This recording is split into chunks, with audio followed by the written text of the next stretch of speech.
So உங்களுக்கு அது தெரியும் when you buy. ஸோ எல்லாரும் நான் என்ன ரிக்வெஸ்ட் பண்ணுறேன்னா எல்லாரும் பை பண்ணி பாருங்க. அப்போதான் வந்து உங்களுக்கு அதோட குவாலிட்டி தெரியும். ஒரு தடவை வாங்கினீங்கன்னா மறுபடியும் வாங்குவீங்க, ரெக்கமெண்ட் பண்ணுவீங்க. ஸோ அந்த அளவு எங்களுக்கு வந்து கான்ஃபிடென்ஸ் இருக்கு. ஏன்னா நம்ம என்னோட சன்னும் என்னோட இன்னொரு ஸ்டாஃபும் போய் தான் இதை செலக்ட் பண்ணி பண்ணாங்க. ஸோ அதனால நம்ம வந்து இங்கே என்ன குவாலிட்டி வேணுமோ அதை இன்சிஸ்ட் பண்ணி நம்ம பண்ணியிருக்கோம். எஸ்பெஷலி இந்த வீலு, அப்புறம் அந்த ஜிப்பு, அதுதான் அடிக்கடி நமக்கு, அந்த ஹேண்டில் அதுதான் அடிக்கடி நமக்கு போகும். நம்ம எல்லாருமே யூஸ் பண்ணும்போது பார்த்தீங்கன்னா இந்த 3 தான் அடிக்கடி we have to replace. அதை வந்து டெஸ்ட் பண்ணி ஒரு 4-5 இம்போர்ட் பண்ணி அப்புறம் தான் நம்ம டிசைட் பண்ணி அதை பண்ணியிருக்கோம். ஸோ அதனால தான் கான்ஃபிடென்ஸாக நம்ம சொல்கிறது வந்து குவாலிட்டி வைஸ் வந்து ரொம்ப நல்லா இருக்கும். வாரண்டி வந்து அந்த பாடி இருக்கு இல்லைங்களா, அதுக்கு வந்து 3 years வாரண்டி. அப்புறம் அந்த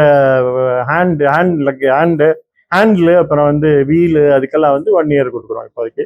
அப்புறம் we are going to ஒரு இன்பில்ட் சர்வீஸ் ஒன்று செட் பண்ண போகிறோம். சர்வீஸ் பண்ணி கொடுக்குற மாதிரியும் நம்ம பண்ண போகிறோம், அதுவும் பண்ண போகிறோம்.